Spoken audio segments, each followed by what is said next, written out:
When the judge slid the spreadsheet toward my son and asked him to read the line titled Transfers to Shadow Creek Company, he could not get past the first figure before his lips began to tremble.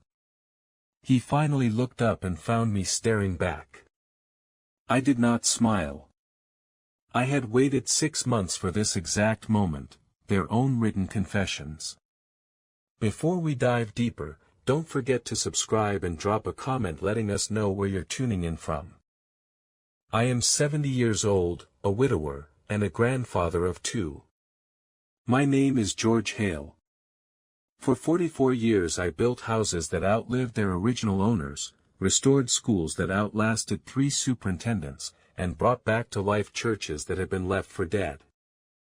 I founded Hale Heritage Restorations with a rented truck, a second-hand planer, and a promise I made to my wife, Evelyn, at our kitchen table when our daughter, Jenna, was 4 and our son, Lucas, was a colicky infant. One day, this would be a family company that would keep roofs over our heads and food on the table long after my hands were too stiff to hold a chisel. Evelyn died 2 years ago, after 38 years of keeping my rough edges from cutting the world. That winter, the workshop felt like a church without a congregation. I kept working because wood does not pity you, it only listens.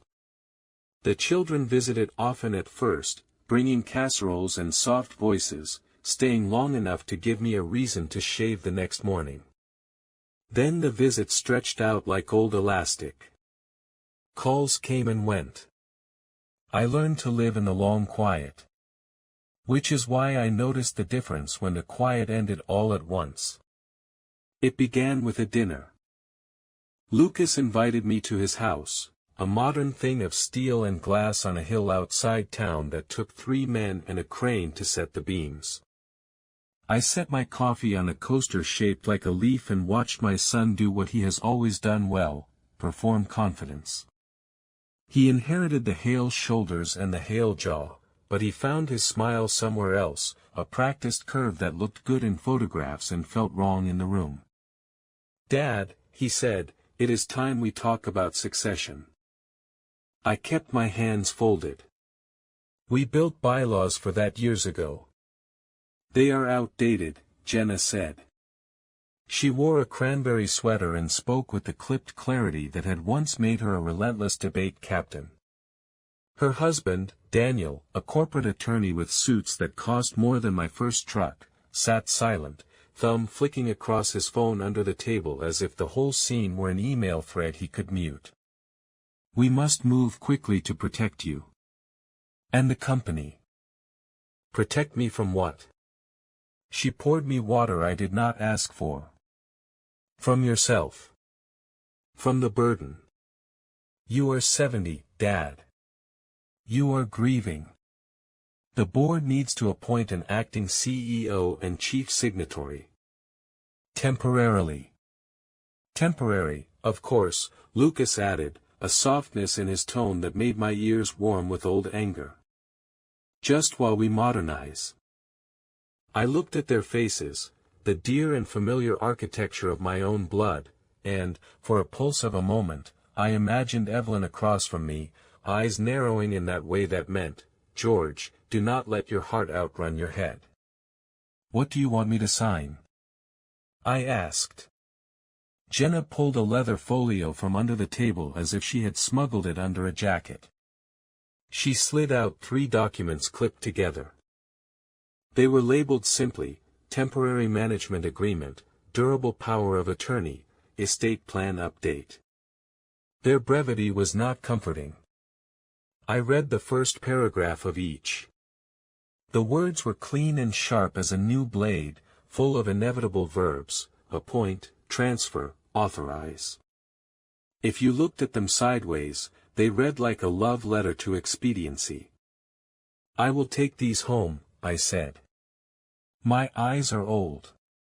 They do not like small print.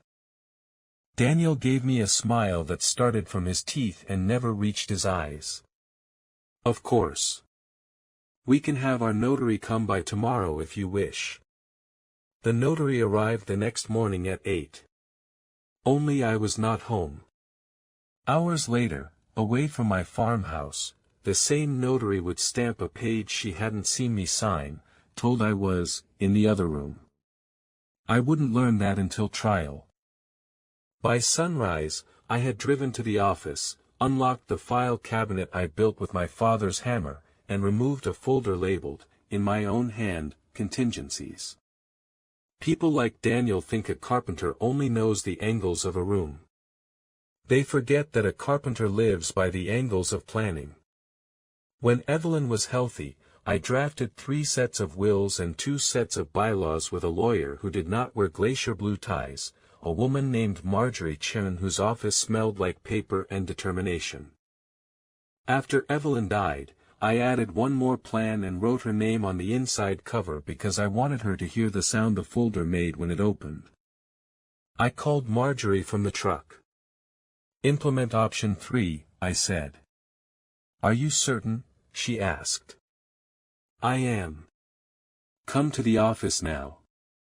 By the time the notary knocked on my farmhouse door, my driveway was empty, my phone was off, and my signature had already been removed, lawfully and irrevocably, from every corporate account that mattered. At 11, an email went to the board announcing that the voting trust for my shares had activated and named the trustee I had selected 2 years earlier, retired Judge Ruth Alvarez, who once fined me for an unpermitted fence and earned my respect for doing it. At noon, a courier carried to the county recorder the deed transferring my farmhouse and workshop to the Hale Family Trust with a spendthrift clause the length of a sermon. The trust named my granddaughter, Lily, as primary remainder beneficiary when she reached 25, provided she graduated from any program with books and exams and not from a courthouse. It left my children nothing but a path back. At 3, retired Judge Alvarez, acting as trustee, convened an emergency board meeting by video. Lucas and Jenna did not attend, they were busy calling banks. We appointed an interim COO named Renee Carter, a woman who had run our job sites for 18 years and who knew more about cash flow than Lucas knew about his own reflection. We changed the passwords. We froze the company card that had paid for a ridiculous wine club membership I had not approved. We issued a memo to all vendors, effective immediately, no invoices would be paid without 2 signatures, neither of which could belong to someone who had bought a house with a telescope facing the city. That evening, Lucas left me voicemail messages in the span of an hour that played like a progression of weather: light rain, heavy rain, hail. When I finally answered, he had reached the stage known as an appeal to winter. "Dad," he said, "you embarrassed us today." "You nearly stole my company," I said. "We are even." Jenna filed for emergency guardianship the next morning. The petition said I was forgetful. That I left the stove on. That I had twice locked myself out of the house and called the sheriff at 2 in the morning. That I had been seen in the workshop at strange hours, moving objects from one place to another, muttering to myself. That I had given away assets impulsively to employees who did not deserve them and to charities without oversight. The petition included an unsigned letter from a nurse practitioner I did not know and 3 typed incident logs of things that had never happened. It was the most insulting document I have ever read. I hired a driver named Jonah that afternoon because I did not want the court to see me in handcuffs for strangling Daniel's necktie. Then I called my primary care physician, who has listened to my lungs since I still had black hair. He squeezed me in. He ran tests. He ran more. He asked me to remember a sequence of words. I told him the dates of my grandchildren's birthdays without looking at a calendar.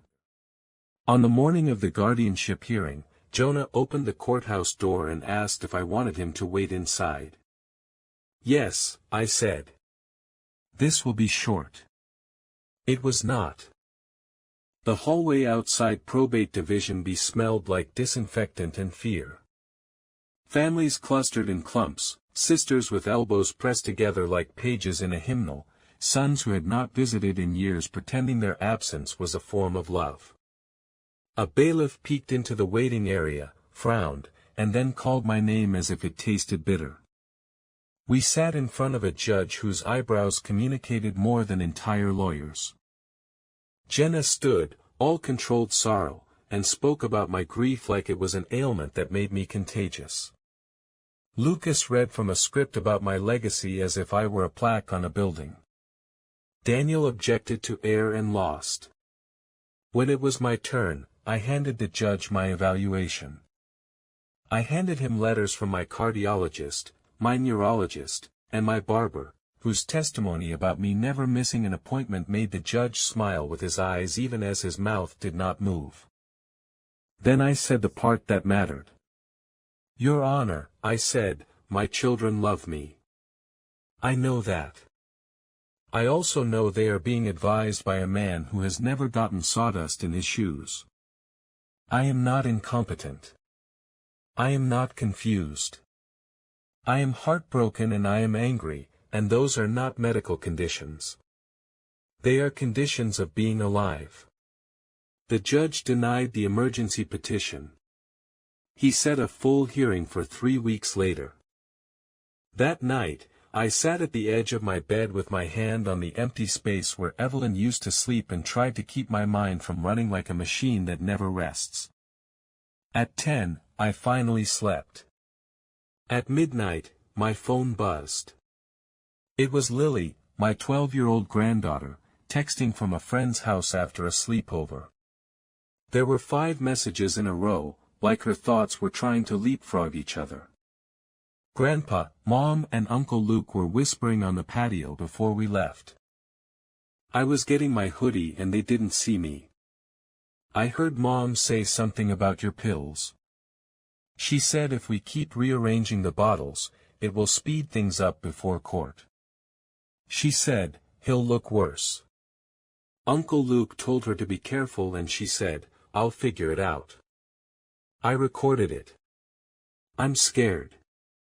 Jonah found me at the kitchen table with my reading glasses on the end of my nose. I held the phone out, my hand steady only because I had spent my entire life learning how to hold a tool without shaking no matter the storm. "We go to Marjorie," I said.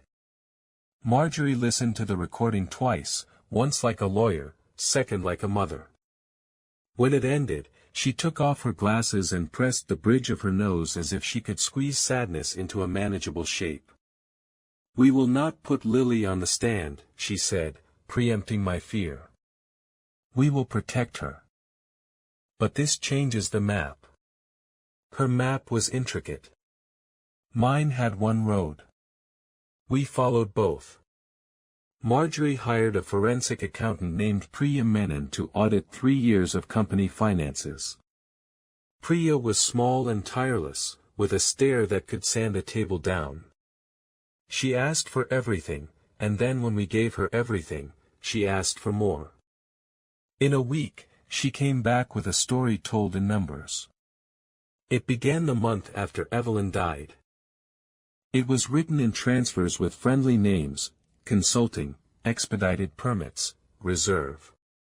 The transfers traveled to an LLC called Shadow Creek Management, which was not on any list of our approved vendors and not in our accounts payable, but it was very much in our bank records. "Who owns Shadow Creek?" I asked. She slid a paper across the table. "Daniel is manager. The member of record is a trust controlled by Lucas, with a trustee in Nevada who lives in a mailbox." I laughed, the kind of laugh that does not contain humor. "Of course he does." We filed suit the next morning: breach of fiduciary duty, conversion, civil theft, aiding and abetting, elder financial abuse. We requested a temporary restraining order freezing Shadow Creek and any accounts associated with it. We asked the court to appoint a receiver to oversee Hale Heritage pending trial. It was the legal equivalent of throwing water on a grease fire and praying. Daniel called it theatrics. The judge called it Monday. The court granted the TRO. The receiver was appointed. Every penny in or out went through him. If Lucas wanted to buy a pencil, he had to ask. I slept for 6 hours straight that night and woke up feeling like I had done push-ups in my sleep. Then Daniel made a mistake. He sent a letter to the receiver accusing Priya of manipulating numbers. He carbon copied a banker and a vendor and forgot that receiving a carbon copy makes a person a witness. The banker, who had golfed with me twice and lost both times, sent the letter to Priya with the subject line, "You should see this."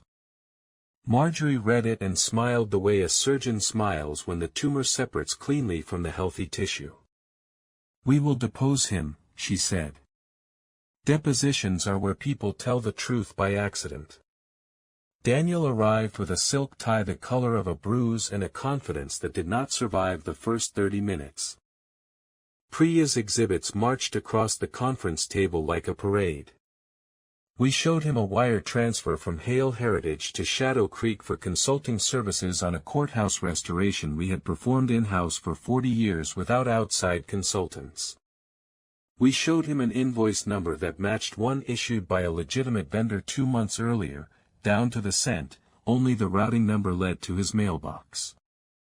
"Who prepared this invoice?" Marjorie asked. "A contractor," he said. "Name?"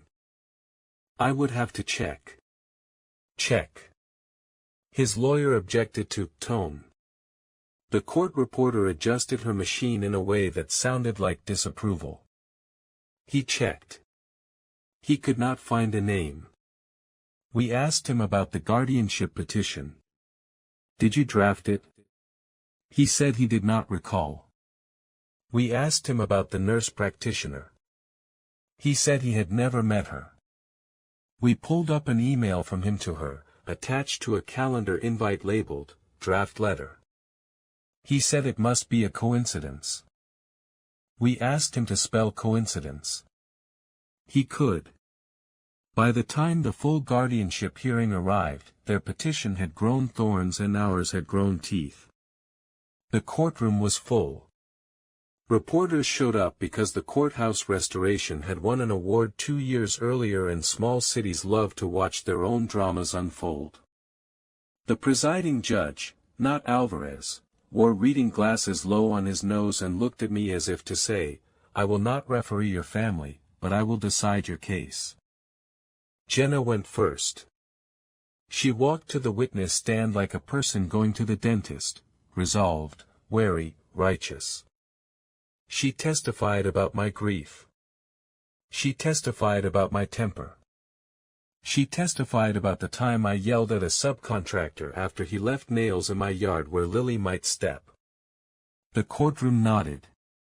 They did not know grief makes the world sharper, not duller. They did not know a temper is sometimes the old man's term for refusing to be disrespected. Marjorie asked her whether she had ever rearranged my pill organizer. Jenna stared at the wooden railing of the witness stand as if answers might be carved into it. "No," she said. "Are you certain?" "Yes." Marjorie asked to play a recording. Daniel objected. The judge overruled him with one eyebrow. The sound filled the room, summer insects on a patio, ice clinking, my daughter's voice, my son's laugh. Then Jenna's whisper, clear as water, "If we keep rearranging the bottles, it will speed things up before court." Jenna did not look at me. Lucas closed his eyes as if darkness might rearrange truth. Daniel scribbled something on a yellow legal pad and then tore the page too hard and had to use a fresh sheet. The judge wrote a note that took 3 lines. When the recording ended, the room was a held breath. "No further questions," Marjorie said, and nobody breathed out until the judge did. The court denied the guardianship petition with a sentence that did not need adjectives. Then the civil case swallowed us whole. Trial began in the first heat of summer. The courthouse steps radiated last year's sun. Trial is not like television. It is longer and harder and stranger. It is also, occasionally, pure. We called Priya first. She treated the jury like students and the numbers like a story about people. She explained how money is not only arithmetic, it is behavior. She showed them the invoices. She showed them the exact minute the first transfer to Shadow Creek occurred, 7 weeks after Evelyn's funeral, while I was still sleeping on her side of the bed because that is what grief does to geography. She showed them how the amounts increased like someone testing a wire fence for the spot with the weakest current. Then we called the notary. Her name was Samantha Eddings.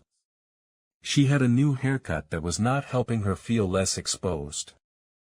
She swore to tell the truth and then she did something I did not expect, she cried. I notarized a signature I did not witness, she said, the words coming like boards sliding loose, one after another. I was told Mr. Hale was in the other room. He was not. I did not check. I am sorry. His Honor's eyebrows made a new shape I had not seen. He asked her who told her. She looked at Daniel, who sat stiff and pale and did not move. She spoke a name that did not surprise anyone and caused a rustle to run through the gallery like wind through paper. Daniel's lawyer stood. Move to strike, he said.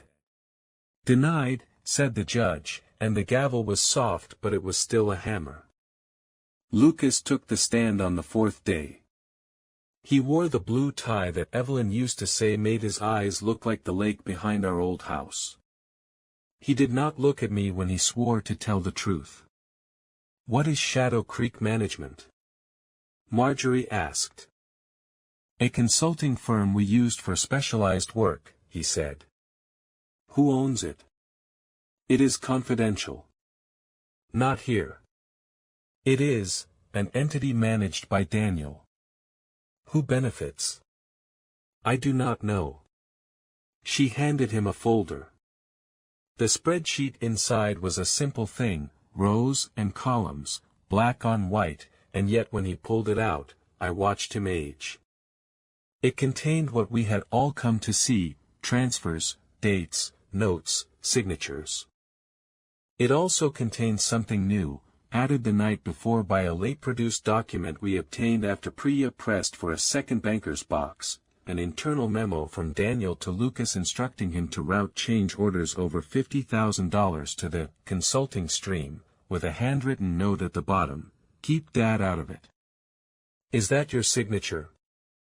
Marjorie asked. He held the page as if it were hot. Yes, he said. For the record, read the line in the second column, row 9. He swallowed. Keep Dad out of it, he read. What did you mean by that? Silence is heavy when it sits on a son. That he was too busy for the details, he said. Did you mean to keep him in the dark? Objection. Overruled. He stared at the page. When he finally answered, the sentence arrived with both hands up. It was Daniel's idea, he said. He said this was how modern companies operate. He said only weak men cling to control. I did not look at Daniel. I looked at my son, the little boy who rode on my shoulders in a parade the year the high school won state and yelled in my ear until I could not hear for a day, the teenager who learned, with furious patience, how to sand a window frame until it fit without scarring the wood, the man who let a raincoat of other people's ideas keep his own shirt clean. In the quiet that followed, it occurred to me that the person I was fighting most fiercely was not Daniel. It was the part of Lucas that thought money could teach him how to be a man. The verdict came on a Thursday, under a sky so blue it felt like a dare. The jury found for us on every count. They awarded damages high enough to make the courtroom's wooden pews seem like gold. They ordered disgorgement of every dollar paid to Shadow Creek with interest that made Daniel flinch. They ordered attorney's fees that made Marjorie's smile crack for the first time into something that looked like joy. They referred the matter to the district attorney for review. When the foreperson finished reading, it took a second for the words to land like hammers on the nails. Lucas stared at the table. Jenna cried, small and quiet, the way a person cries when she finally recognizes the shape of her own reflection and does not like it. Daniel whispered to his lawyer and then stopped whispering, because the bailiff was watching him the way a carpenter watches a board for the first sign of split. Afterward, in the empty hallway, Jenna approached, hands twisting the strap of her purse. "Dad," she said, and the word shattered me and also put me back together. "I am sorry." "I know," I said. "I wish sorry were a saw that could cut us a new door." Lucas came later. He stood far away, as if the distance could make the words easier. "I do not know how to fix this," he said. "You begin by not breaking anything else." He nodded. He looked at his shoes. He looked at the door to the courtroom where his name had been said 14 times in a voice that did not love him. "Lily," he said softly. "Lily is safe," I said. I do not know whether some people are meant to be parents alone and some are not. I know that I am better at being a grandfather than I ever was at being a father. With grandchildren, you keep the door open and your mouth gentler. You learn when to be scaffolding and when to step back and let the wall hold itself up. In the weeks after the verdict, the company breathed like a person released from a too-tight shirt. The receiver returned the keys. Renee moved into an office with windows. We signed a contract to restore an old train depot that had been waiting 15 years for someone to love it again. I put my desk back where it had always belonged, near the window where you can see the maple I planted the day Lily was born. Each morning I sat down and did the work I have always done, turning plans into beams and beams into houses and houses into places where people put pictures on walls. I also called a meeting. Every foreman, every estimator, every office manager. We set out coffee strong enough to dissolve a spoon. I told them what I had done with my shares. Half to the employees over 10 years through a trust that could not be sold to anyone who did not know what sawdust smells like. 40% retained by the Hale Family Trust under retired Judge Alvarez, locked to the mission of building, not stripping. 10% to a fund that would pay for apprenticeships for kids who did not want to sit at a desk and pretend numbers were the only form of truth. I told them something else. I am stepping down as CEO, I said. I will stay on as a builder and a teacher. Renee will run the company. I will be where I belong, in the shop and on the site and sometimes in the office if the coffee is good. They clapped, not because the speech was beautiful, it was not, but because relief sounds like applause when it finally finds air. At home, I fixed the gate that had been sagging since the year after Evelyn died. I sharpened the chisels she used to scold me for leaving dull. I moved a chair onto the porch where the evening light lies down like a dog and kept it there. Jenna came to the farmhouse one Sunday afternoon with a grocery bag and a look I recognized from when she was 9 and had broken the good bowl. She unpacked lemons and sugar and flour and butter and said she wanted to bake a pie like her mother used to. We made a mess of the counter. We burned the first crust, laughed quietly about it, and pretended not to notice when our laughter ended too quickly. Before she left, she stood beneath the maple and said, "I am in counseling." I said, "Good." We did not hug in a way that would fool anyone, but we held on long enough to make tomorrow feel like a new thing. Lucas did not come for a while. When he finally did, it was not to the house, it was to the shop. He stood in the doorway and asked me if I had time to look at a window. He held a sash in his hands that he had sanded too hard. The wood had the look of something that had been worked to death by a person who thought pressure could make up for patience. We stood in silence for a minute, and then I showed him how to wet the sandpaper so it would not tear the grain. He watched like a boy. When we were done, he said, "I do not think I know how to be who I wanted to be." I said, "None of us do. We build the person we are out of the pieces we do not like." He nodded. He cried. He apologized to the wood. I had never loved him more. Daniel sent us a letter through a lawyer. It had fewer adjectives than his usual writing. It asked for a payment plan. The district attorney took another view. He pled to lesser charges with a restitution order that will follow him like a sign no necktie can cover. I do not think of him often. When I do, I wish him a life where he cannot find an empty mailbox to live in. Summer turned to a kind of fall that looks like mercy. Lily came to the shop after school and did her homework at the draft table where I taught Jenna long division and Lucas how to measure twice, cut once. She asked me about the trial in a voice that was not a child's anymore. "Will we be okay?" she said. "Yes." "Will Mom?" "She is trying." She nodded. She looked at the maple leaves turning the color of the scarf Evelyn wore the fall we found a church with a leaky roof and did not leave until the buckets were empty. She said she wanted to write a letter to the judge. "You already did," I said. "I know," she said. "But this one is not about court. It is about thanks." We sat there together, and I told her that gratitude is a kind of carpentry too. You build a table where others can sit and share things that did not come from you alone. The epilogue belongs to Evelyn.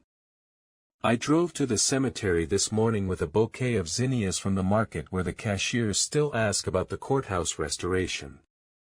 I parked under the oak that drops acorns like sentences.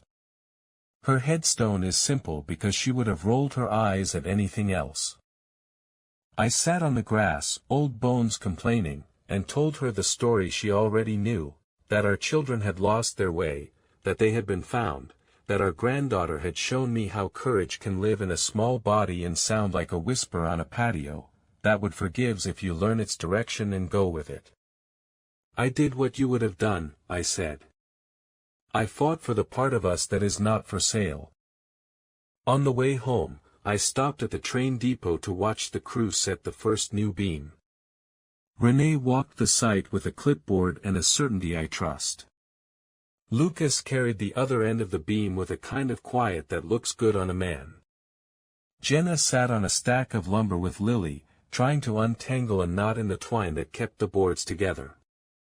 I stood on the edge of the platform and listened to the sound of hammers and voices and a saw starting up, and it sounded like a future being nailed down by people who had learned how to hold the wood without bleeding. I will not tell you it all ends neat. Family does not behave like a book that wants to be closed. Some nights I wake and listen for Evelyn's breath and hear only the crickets. Some days I catch Lucas flinching at a phone that rings with an unknown number. Some afternoons I will hear Jenna sigh in the kitchen and know she is repeating a sentence in her head until it turns into an apology for herself. But there is a beam in the depot with my initials carved into the end where nobody will see, and when the last train pulls in before sunset, the light catches it in a way that makes me sure of one thing: we built something that will hold. When the judge slid that spreadsheet across to my son, the one that showed the money trickling into a company register to a mailbox, the courtroom air smelled like dust and heat and the sharp tang of the truth. He read the line and could not continue. I did not smile. I remembered Evelyn's hand on my back the year we mortgaged our house to make payroll. I remembered Lily's whisper in the dark. I remembered Wood forgiving me when my hand learned to move with its grain. And I remembered that the only revenge worth taking is the kind that looks like justice set into place by steady hands. So I put my hands on the rail of the bench, I listened, and when the gavel fell, It sounded exactly like a hammer driving home the last nail in a frame that will not fail, even in the heaviest weather. Hello everyone, and thank you for watching. I truly hope you enjoyed listening to the story as much as I enjoyed creating it. If you did, please consider liking the video and subscribing to the channel to help support the creation of more stories like this. Have a great day or evening.